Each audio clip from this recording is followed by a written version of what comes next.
Thank you for being here at Mr. Super Oz. This video is going out, and this channel only exists because I, Oz, founded Gamble Comics, which first release was Everlasting Survivors, a 68-page graphic novel called All Day Long. Available now. Follow the link in the description that will take you to gamblecomics.com. While there, you can get hats, shirts, posters, much more, but most importantly, the story itself. Coming soon from Gamble Comics, BC Brute.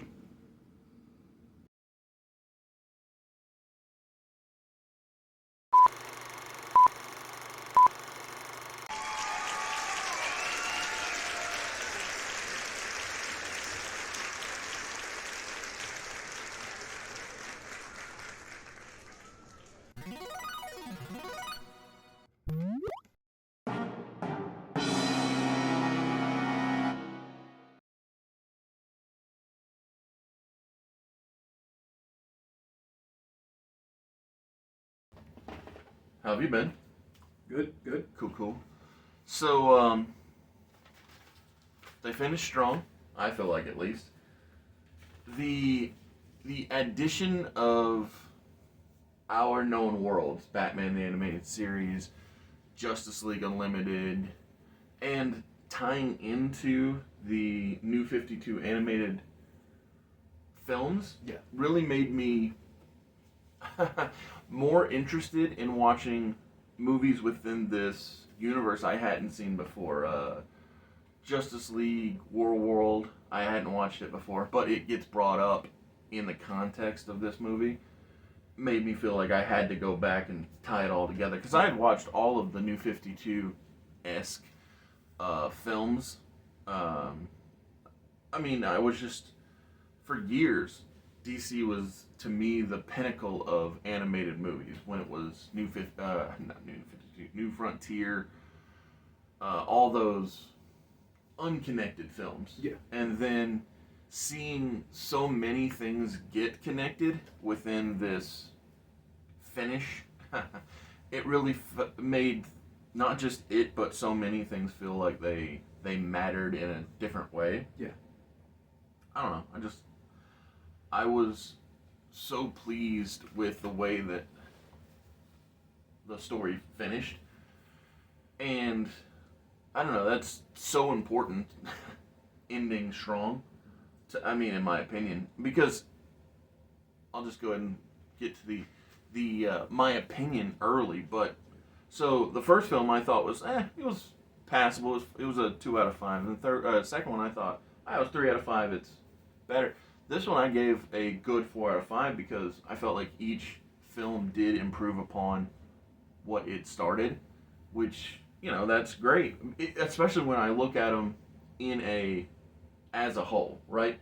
It's almost, if it was one whole film or whatever, sat down and watched in the binge format, I think that I would have had a much more positive outlook on the beginning and the middle, when looking at them as beginning and middle and not so much as standalone pieces. That's kind of how I look at Volume 1 of Everlasting Survivors, is not so much, yes, it's one whole day, but to me, it's the opening of a larger story that is to come, which is why that I want / need Gamble Comics to take off and everything to become more popular, so that people can get that middle and that end. Yeah. Definitely. I don't know. I did think it finished stronger than the other two previous entries. Mostly the things I had were the issues we talked about before. A little bit of the pacing. I will say, for those who are diehard fans of the Crisis at Infinite Earth series and the whole Superboy punching a hole into reality and fixing everything. Yep. You don't get that. I'm not a personal fan of that. Right. And the way that it wrapped it up, I'm like, okay, it seems a lot like course correction, don't get me wrong, but, I'd rather they course correct and finish strong than, just come up with something that just probably didn't work in the first place, in my humble opinion. No, I'm with it. But I appreciated that. I will say I wish the animation was a bit more, because I've seen this company do better, especially with the World War II absolutely. films. Yes. And it's like for this grand finale, there was a lot of things that I weren't liking. Like, this isn't a spoiler if you've seen the trailers. There's dinosaurs in it. Just in that context, there's dinosaurs in it. There's a scene of Superman just holding two pterodactyls, and it looks like a PNG, and like the dinosaurs are kind of sliding up and down. And like, granted, if this were like a 22-minute Saturday morning cartoon of some sorts, I would get those types of limitations. But for something as in the Grand, making, yeah. as grand, it's like there was a lot of unimpressive static shots. Choreography just wasn't up to stuff, especially when this came from the team that gave us World War, which I love. Okay. Especially for its animation. I love the World War II plot for its animation. Green Lantern, that's a cool effects. Some of the hand-to-hand was kind of iffy, but he's not known to be that kind of guy. So Yeah, exactly. you're not watching it for that. Yep. And then all the Batman stuff, obviously. I thought I thought that the Batman fight scene where all of the Nazis had all of his villains' weaponry, that thing was it was fun. Like, it wasn't like special. It wasn't like, oh, I'll never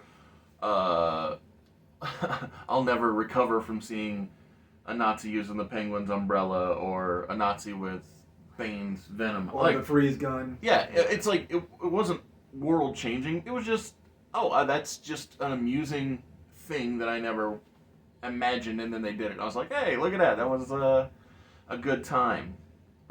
Just using characters, or in this case, things, in a way that I hadn't envisioned. I mean, I like the bar scene. That was another, Oh, the bar scene was good stuff. Yeah. Elseworlds thing. But I will say the Nazi gunfight, that was actually one of the things that disappointed me. Cause Okay. It was like, you guys have already shown me Nazis once. Mm-hmm. And like the And imagery better. was more chaotic. Yeah.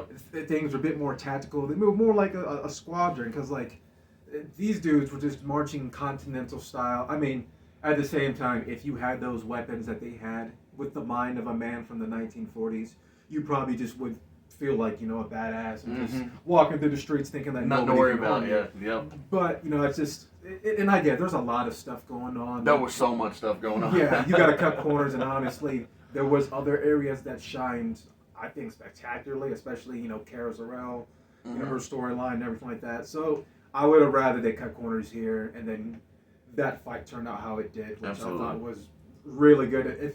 If you're a fan of Dragon Ball Z, you will love that moment, because just when she goes off, or if you're a reader of the original Crisis comics, you're gonna love how they animated that, because Interesting. that So- was top notch. So what I was going to say is I've never watched Dragon Ball Z, so there is some call towards it in the movie, because I've never seen it. The way they powered up, Mm-hmm. the way she powered up, the way that they animated it, and I wouldn't be surprised if there's some animated influence. sure, they sure. have a Korean and Japanese studio that they collaborate with all the time. Right. Well, and it's so- very popular even in America. So like, yeah, and just just the way it was framed, because like in the comics, like artistically, it just looked a tad bit different, but here, just with the flowing hair, the aura, and everything, like I'm sure anybody who watches Dragon Ball Z or that type of adjacent property will get a kick out of the highlight of her just using that energy and doing what she does. So it's a visual reference, you would say. It's more a visual reference for sure. Okay. Like whoever was animating that probably was like, let me sneak that in there. And then I thought it was grand. Like when it came to the stakes and the finisher, I'm just like, and prop to this movie giving Wonder Woman her respect. Oh, I thought that Oh was a my very God. smart decision, and it like you said, it tied in well with the Justice League World War II film, making things matter.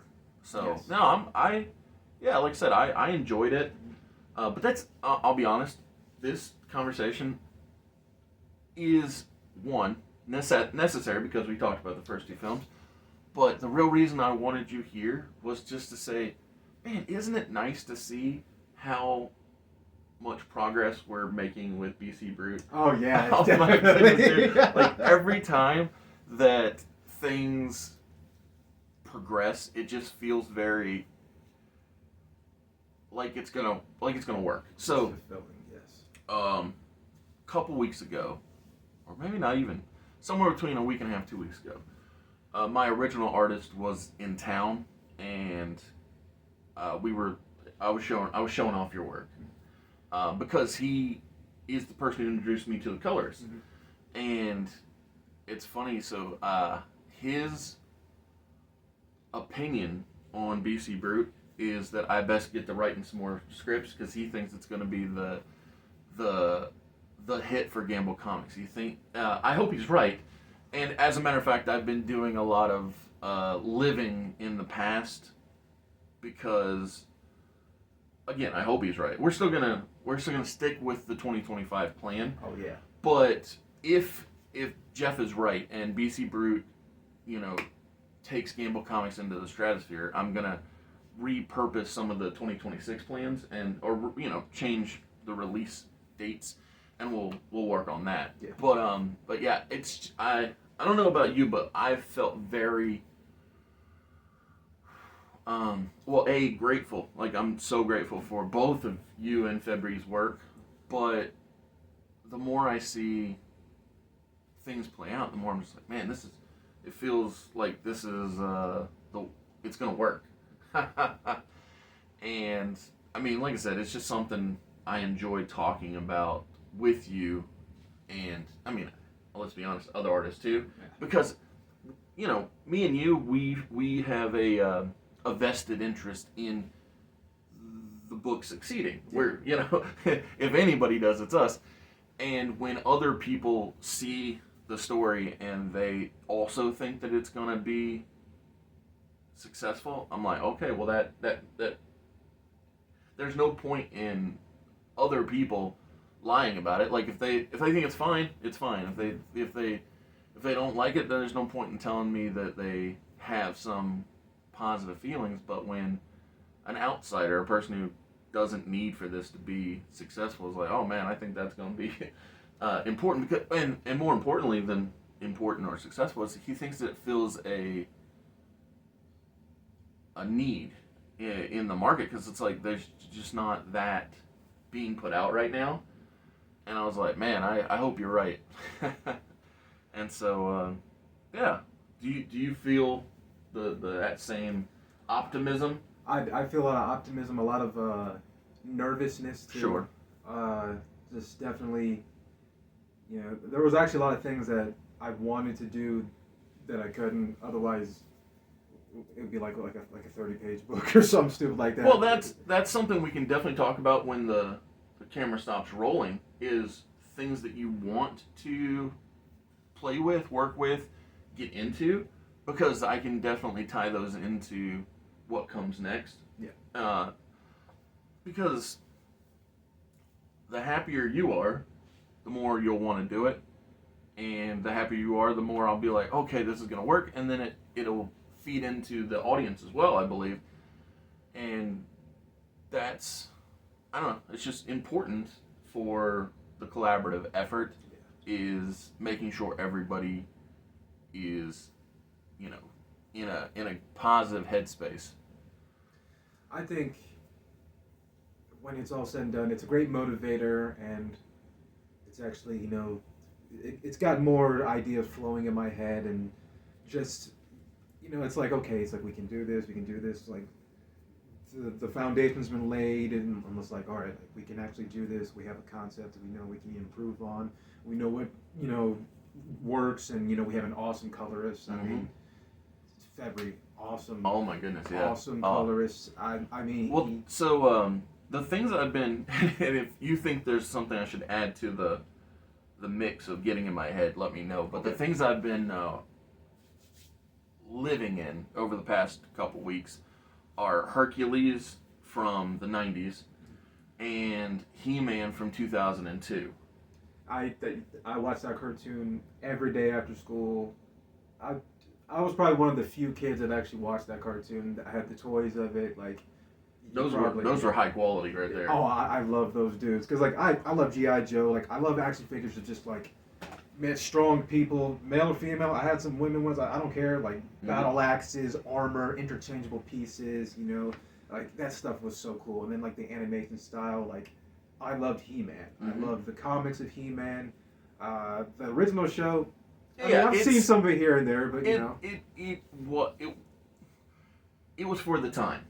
I will say that for sure. I've seen She-Ra. Yes. She-Ra. And so, but yeah, if you, like I said, if you have other recommendations of things that you feel would help me get in that right headspace, I'm open to it.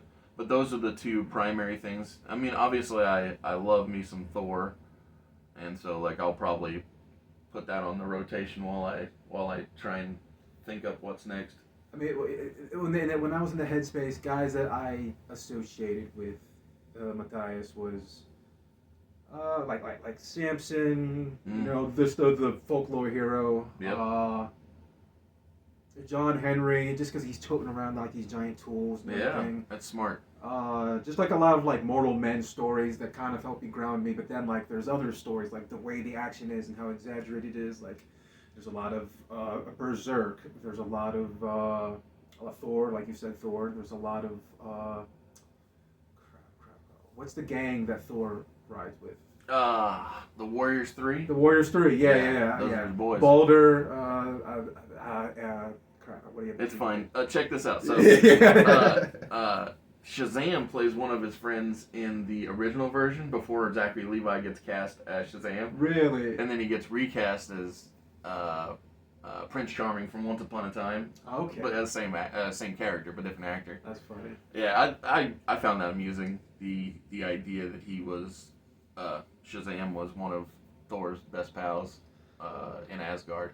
I will say another influence is OG Dragon Ball. This is before everybody flew around and shot planet-destroying finger pews. This was, I like that finger pews. I mean, there was still martial arts, but there were still strong people, but it was on a more manageable level. You know, guns kind of could come into play if you might have caught somebody off guard and it was big enough. But I was gonna say I've never watched Dragon Ball, so I just don't know. It's like the way the choreography was, like the way I frame my action was a lot because of like work of Akira Toriyama, just because like quick art nerd lesson. So American comics, when they have an emphasis on action, sometimes like for instance a punch. When you see a character throw a punch, say he throws like a straight left, you might see a shot of like a character in the pose, like an effect, and then the character hitting the wall. Manga is a bit more cinematic. A lot more of the impact are shown. Facial shots, just shots of people like grunting, you know, like inner monologue shots. I didn't do a lot of that just because I don't feel like this character warrants it. I mean, he's a thinker, he's a smart fighter, but there's not that much going on that warrants me making a whole little extra thing up It here. didn't need, but yeah, it wasn't necessary. Gotcha. But I liked his impacts. Like every time he hits something, like I want to focus on that moment of time when he actually hits, when he smacks. The effects, the grunts on his face, the teeth clenching. I want you to really see that he's in pain while doing these, because I don't like it when heroes have too much of a easy time combating their threats. Right. I like a bit of struggle, just so it's earned. Well, it's funny. So I don't know if you watched the Everlasting Artist Spotlight with Jeff that released recently, but we talked about how that there was a part of me that wondered whether or not Matt Mathias would make it through the first issue because because he was going through so much hard times, and it was actually your thought process helping him use the cape as a parachute that helped him live. But I had it still not work all the way, so there's still that smack. Absolutely. I'm just like, he's got to break this wall a little bit. Like great impact. Yeah, but you helped to prolong his life. I appreciate that. Yeah, the smashing through the wall. I mean, he had the shield. Yeah, absolutely. There you go. People's like, but he couldn't. Listen, it's fine. It's a give comic. my boy this because like you don't want to make him too strong. Yes. But at the same time, I want to make him just strong enough. Absolutely. No, I appreciate that. Yeah. I appreciate that. And it's like I said, it's come up multiple times because like I said, not only did Jeff and I talk about that in the video, but we were meeting so many fans when we had that meet and greet at the Laughing Ogre, which once BC Brute comes out, I'm sure we'll do that multiple places.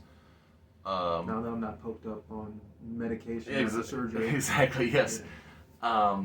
But yeah, it's so enjoyable to have that one-on-one interaction with the fan, and yeah, talking about the excitement that happens within the BC Brew comic is it's infectious.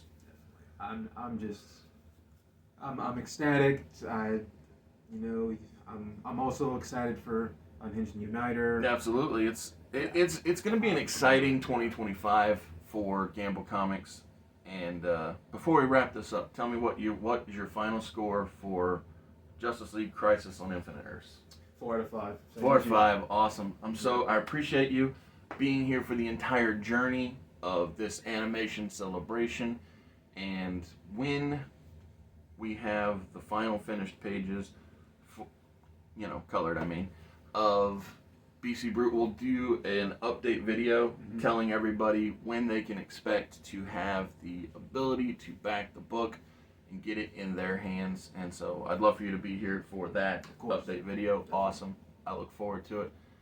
Thank you, and come back all the rest of the week. Definitely. See you later, guys.